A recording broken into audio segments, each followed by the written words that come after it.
You're listening to the Bearded Theologians podcast, hosted by Zach Bechtold and Matt Franks. If you'd like to learn more about the Bearded Theologians, you can go online at beardedtheologians.com, where we have past podcasts, blogs, and a couple items for sale. So check us out, beardedtheologians.com. Thank you for listening, and enjoy this week's show.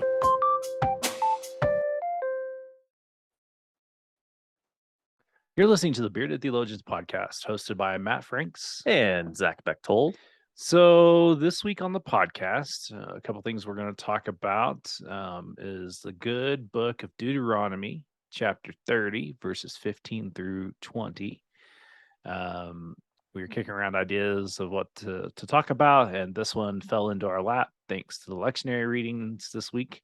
So Zach, as you discern upon Deuteronomy, do your thing. Do my thing. So Deuteronomy 30, remembering that it's really kind of early on in the Hebrew Bible. We still have not made it to the promised land, right? In working through what it means to set up society and be God's people and all of the things that encompass that. And so much of Deuteronomy is putting a lot of that together. How do we be God's people? And so Deuteronomy 30 verses 15 through 20, hear them.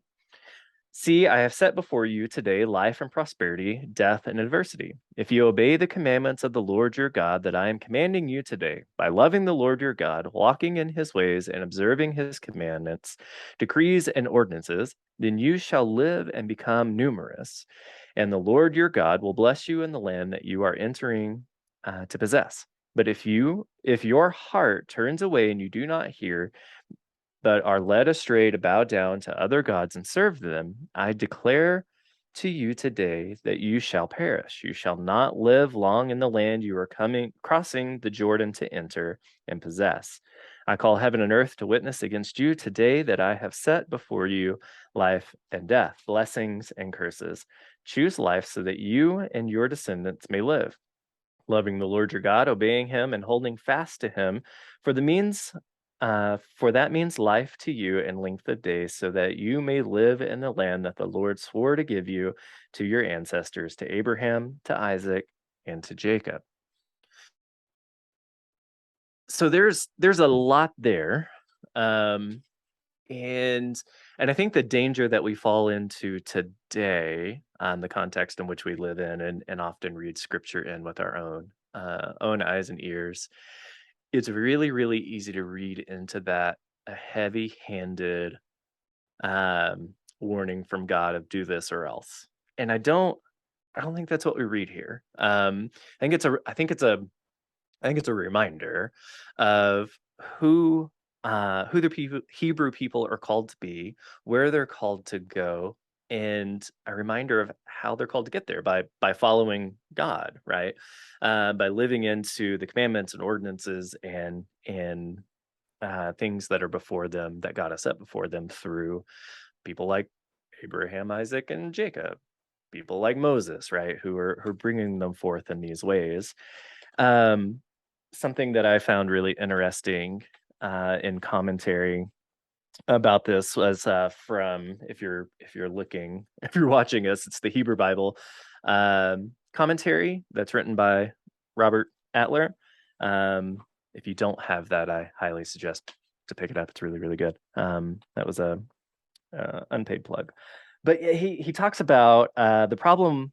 There is probably an echo here in this passage of the tree of good and evil, this idea or this call that there's going to be prosperity or adversity. There's going to be good, there's going to be evil in following God. And for the Hebrew people, I think it's pulling back into the early stories, the early things that they understood out of what we find in Genesis, the tree of good and evil, pulling back into that. Here's who and where God's called you to go.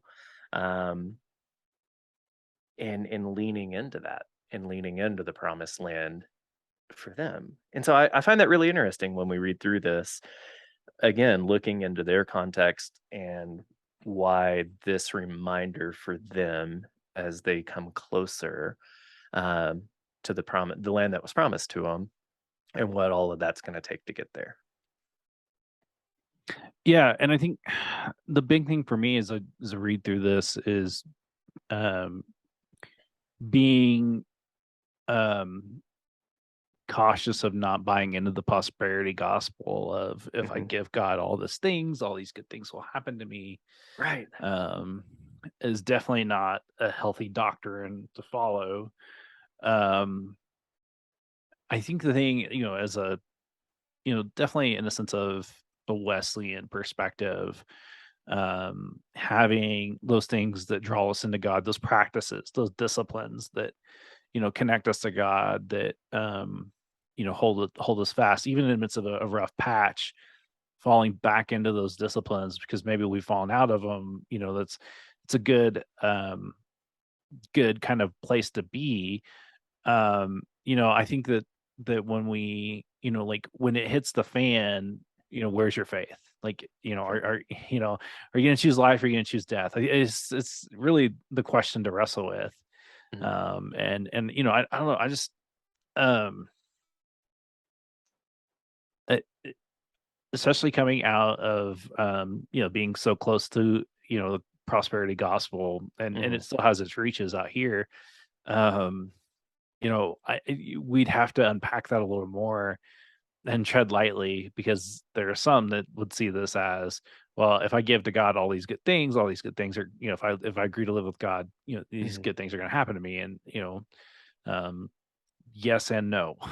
Right. And I think, just naming that and claiming that and being aware of that is key. Yeah. I think for me in all of this section, it's verse 17, but if your heart turns away and you do not hear, but are led astray to bow down to other gods and serve them, um, that it's exactly what you're talking about here, right? Here's this idea of, well, we're just gonna blindly give all of the things that we have so that we can succeed or have prosperity, and yet often it's the prosperity we turn to and begin to worship, right? For the folks here in Deuteronomy, they quite literally were and just like us, right? We're quite literally surrounded by a whole bunch of things we could worship, that we could follow, that we could buy into, that would pull us away from God. And and it's just that reminder there uh, of the heart and soul of who we are in our faith. That um, let us let us do what we do to bring us closer to God rather than further away, and the intentionality behind that. And behind how we worship and how we draw ourselves closer. I think that's what resonates with me in this passage. Well, and I think that, just asking ourselves that question, when, are we really turning to God in all Mhm. circumstances and giving praise and thanks to God in all circumstances? Or are we, not? And what does that look like when we're refusing to connect with God? Like, I mean, Sure, you know, um, it is, and how do we? Because I think sometimes it's obvious, right? That yeah, that we know internally or even externally, hey, what I'm doing right here is not pulling me closer.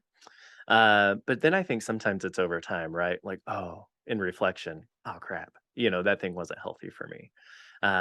Those moments weren't the healthiest of mine, and they pulled me away. And I think it's being in tune with, all of the things, mind, body, and soul that uh, help us in that. yeah, and I think that that's the tension that we hold on to, Hmm. in our world today is that just that, um, that living the way that God has called us to and choosing the other, Hmm. big G, small G, what are the small G's in your life? And we all have them. Like, I Oh mean, yeah, absolutely. I don't like anybody that says that they don't follow, you know, Right. that I mean, I could be a little heretical here and say that we've made a small G God out of the Bible, but that's a different podcast for a different day. Because the I don't Bible know. I does. think this is exactly what our podcast is. No, I get what you're saying, though. Yeah. But Yeah. I also think that you start to unpack that stuff and you realize that there's more to it. But I've been preaching about this a lot lately. I've found myself saying this a lot lately. It's about how you live. Mhm. Are you living a life that shows the light of Christ to the world, or are you choosing the other? Like Mhm. we have a choice. Like I am definitely not Calvinistic in saying that you're predetermined, or I am definitely more of the this is a journey kind of thing. And Mhm. so I that whole idea of treading lightly with this this would be a fun scripture to preach this week. It would be. As college football and NFL football are about to kick up, which in most circles is a small G. I mean, Can be. people Yeah. like literally, like I was told when I came to this area that my life would revolve around Denver Broncos football, Mhm. and I don't think that would be the case if they didn't have Russell Wilson. It could still be the case, but it's not a long-term full season Yeah. case. You get 6 games. Uh, I don't think that's going to be the case this season. but Uh, but no, I think you're right. We do tend to make little g gods in our life. I mean, how many times have we seen? We do it with people. We do it with pastors. We do it with spiritual leaders and things like that. And how many have we seen embrace that and fall from grace at any point in history, but especially here recently, in the last few years? Many of those who looked up and found meaning and comfort and maybe a little bit of small g there, uh, and those who embodied it have not. I mean, none of us are perfect, don't get me wrong. We all have our stuff, but when you put it on that scale, it's a long fall, right? yeah. And not only for the person, but for us, because then that shakes our faith and the things that we always looked into and believed in, and now what? Yeah, and I think that that's like the thing that we have to be aware of. Is our small G's getting in way of the big G? Yeah. And I think that that's a good place to land and Yep. reflect today is, and really asking yourself that question: are your small G's getting in the way of the big G? And We really missed an opportunity to be small g and OG, but whatever. yes, yes. I think that's a great place to land for today. And so Yeah. I'm going to encourage you to go to our website at beardedtheologians.com, where you can find all of our great content and stuff that we have up there. And, we've had some fun lately. And so just encourage you to go check that out at beardedtheologians.com. And so for the Bearded Theologians, I'm Matt Franks. I'm Zach Bechtold. Thanks for checking us out. Guys, I want you to subscribe and like this video and push that thumbs up. Thank you for listening to the Bearded Theologians podcast. Don't forget to like, subscribe, and share on all social media outlets. You can check out old episodes and more information at beardedtheologians.com. Thanks for checking us out.